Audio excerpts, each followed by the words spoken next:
Les doy la hora. 7 de la mañana, Chihuahua. 7 de la mañana, 19 minutos 42 segundos, tiempo del centro de México.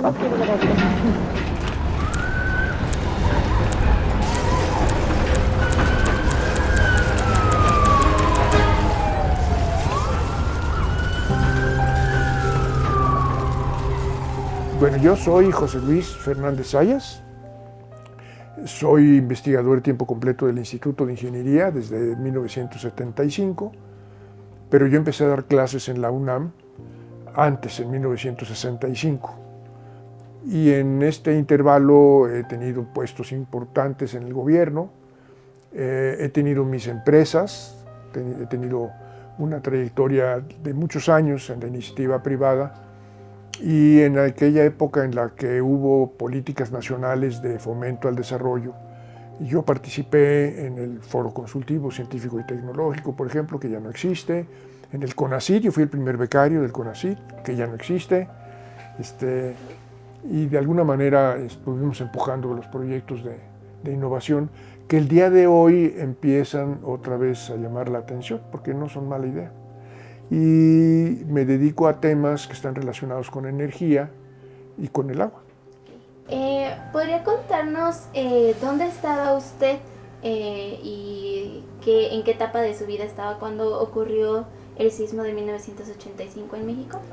Claro, yo había terminado un poco más de 10 años antes del sismo, había terminado mi doctorado en Inglaterra, en un tema que tenía yo prohibido publicar porque era de seguridad nacional. Y en mayo del 85 me llamaron, es la única vez que me han llamado de la Universidad de Bristol, para decirme que ya se había cumplido el plazo que yo me había comprometido y que querían que yo participara en su publicación. Entonces yo solicité y me autorizaron un año sabático y me fui a trabajar a un conjunto de universidades que eran Bristol, Cambridge y un poquito la Universidad de Oxford, para preparar pues una publicación de un trabajo que, por cierto, no ha sido muy popular, ¿no? Porque pues, tiene aplicaciones muy poco conocidas. Y está en el mundo de la ciencia, digamos, ese era el problema. Pero tuve una aplicación porque permitió hacer aviones caza de manufactura francesa, la marca era Mirage, pero les desarrollamos aviones muy rápidos, con el chisme que yo estuve trabajando. Y como no todo el mundo tiene interés en transportar bombas nucleares a alta velocidad, pues no tengo muchos clientes. Yo quise venderle ese sistema a Pemex, pero me dijeron, no, nosotros ya tenemos un cliente que nos hace todos los diseños. ¿El nombre quién es? Pues la Universidad de Bristol, en Inglaterra. Y estaban encantados con comprarle a una universidad británica, entonces ya no se pudo. Y estaba yo desempacando, porque en ese mes de mayo yo me casé con una investigadora aquí del instituto, naturalmente, una profesora de la UNAM, naturalmente, y nos fuimos a vivir un año a Bristol, y teníamos unos cuantos meses cuando nos llegó el chisme del temblor, porque pues las noticias que llegaron eran muy escasas, y naturalmente las noticias que llegaron eran muy escandalosas, de los edificios que se habían colapsado, la gente que se había muerto, los principales edificios que se dañaron en Paseo de la Reforma, digamos, en el centro de la ciudad, en la zona de la Condesa, ¿no? Y mis colegas me fueron a buscar para decirme que pues, lamentaban mucho la pérdida de la gente que yo conocía. Digo, entonces tú sabes más que yo, porque pues yo no sé, ellos no estaban en el hotel, ni estaban tampoco en la PGR. ¿Cuántos meses después de que había ocurrido se enteró usted? No, yo me enteré el mismo día. Ah, ok, pero más tarde. Más tarde, sí, porque ya tenemos como 7 horas más temprano. Entonces, en el noticiero de la noche, que correspondería aquí como a las 5 o 6 de la mañana, ya salían las imágenes que menciono. Y había mucha consternación, eso es importante de registrar, porque la gente culta sabe que en México tiembla. No es como ahorita que hubo un gran temblor en Rusia, un temblor horroroso, de 8.8 grados. Peor que el del 85. Y las imágenes que tenemos del temblor ruso son espantosas, ¿no? pero en el caso de México era parte de la cultura mexicana, ¿no? Los mexicanos tenemos mariachi, los mexicanos tenemos balazos, ¿no? Y tenemos temblores.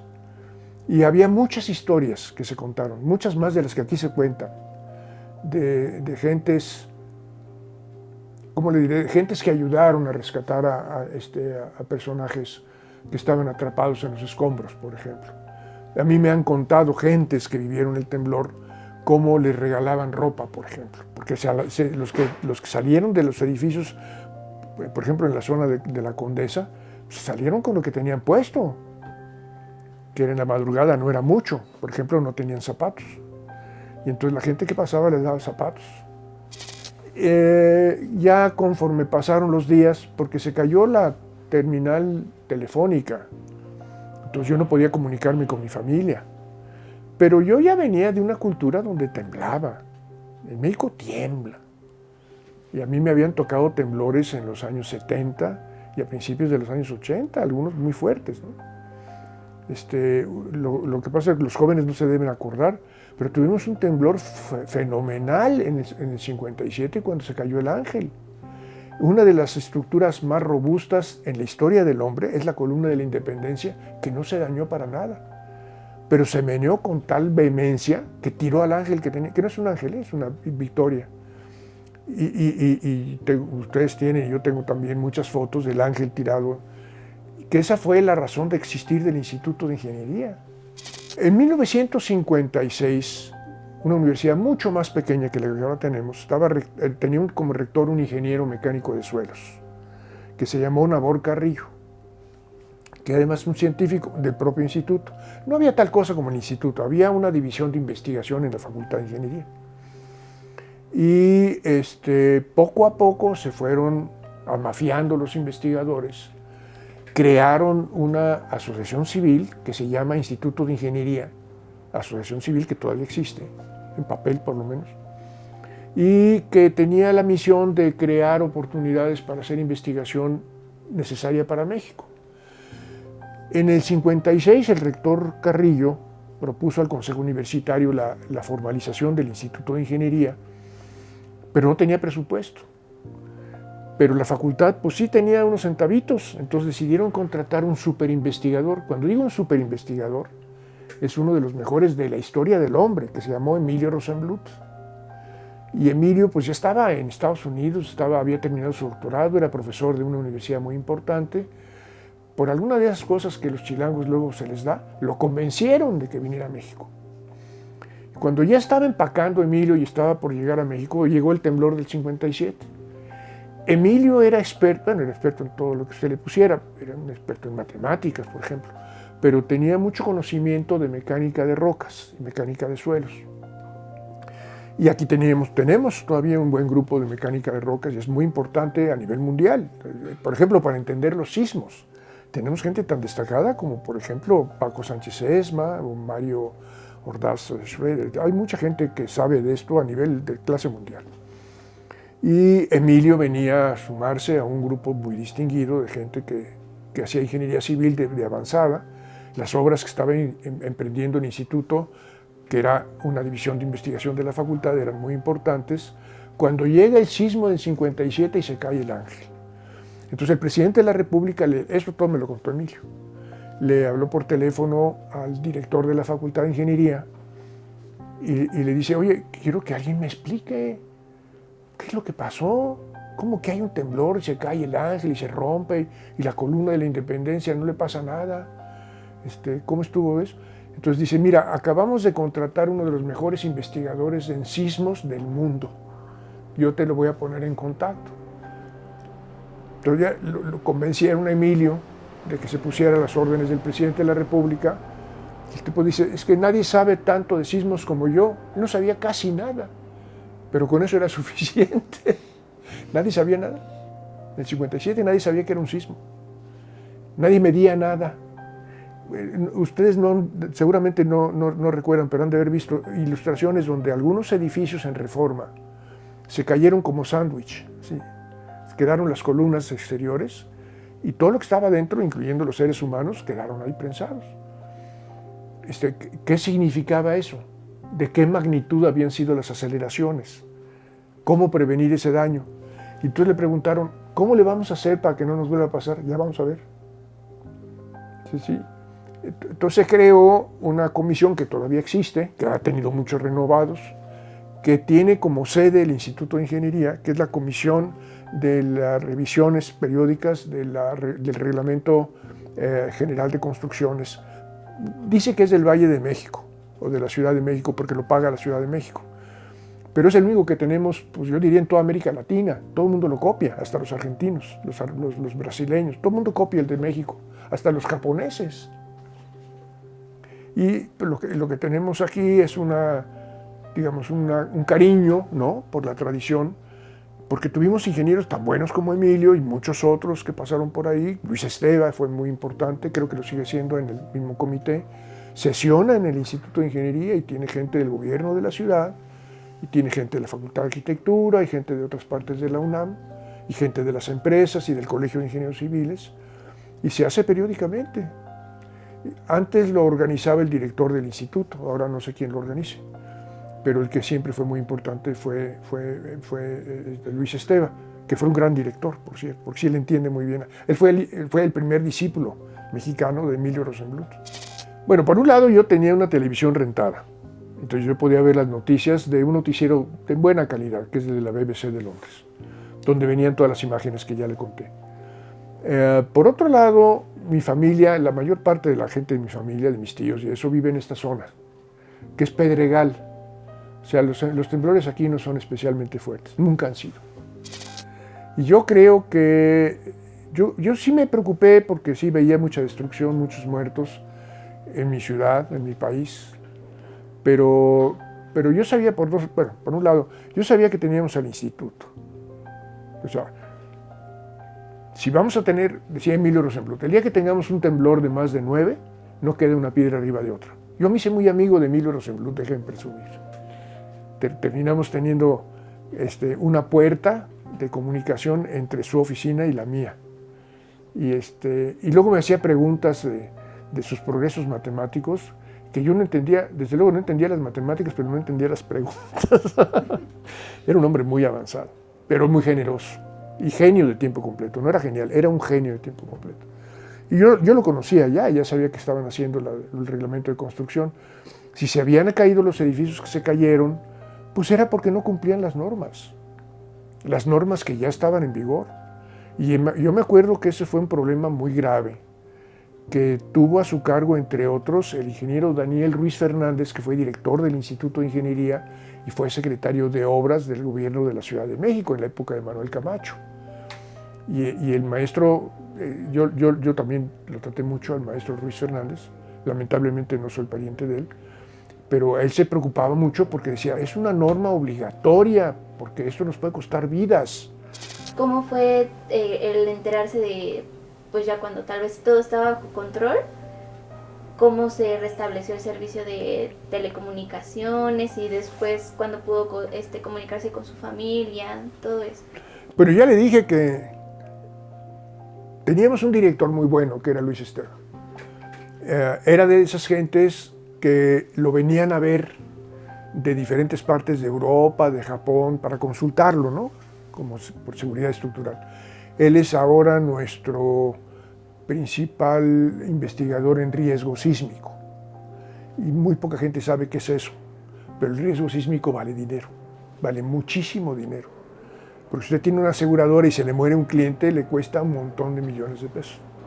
Es para empezar. Y por otro lado, es de muy mal gusto que se le muera a la gente. Y luego en un sismo, ¿no? Entonces mucha gente venía a consultarlo. Lo que hizo Luis, que es un hombre muy generoso, yo no tengo más que palabras de agradecimiento con él, él me escribió una nota a mano diciendo tu familia está bien, bla, bla, bla. Y se la dio al primer visitante que vino de Estados Unidos y le dijo, ponte esto, cuando regrese a Estados Unidos, pónselo a Fernández en tal lugar. Y me lo mandó por, no sé si era por fax o por... Pero ya al quinto día yo tenía el mensaje de Luis.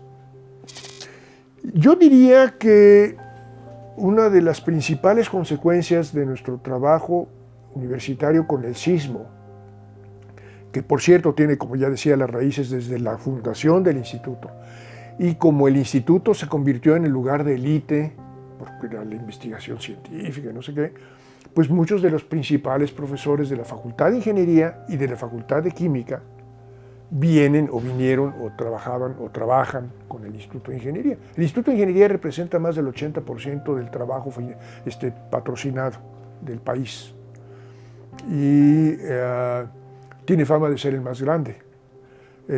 Tenemos más de 1.200 estudiantes, particularmente en posgrado. O sea que sí es un instituto, bueno, es una universidad de buen tamaño.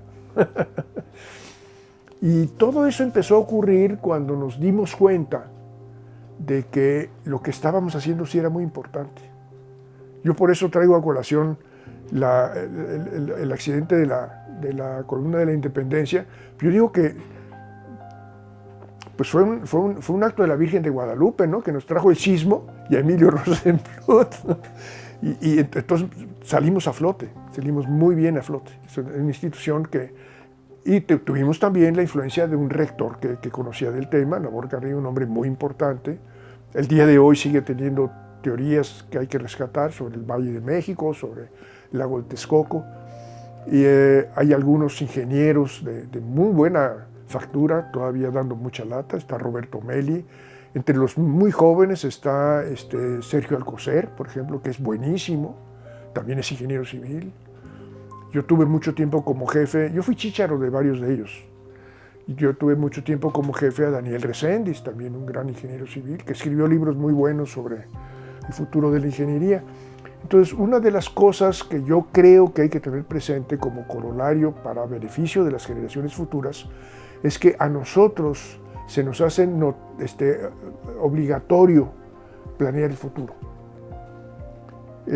Eso no lo ve casi nadie en México. Ese es un problema de los mexicanos.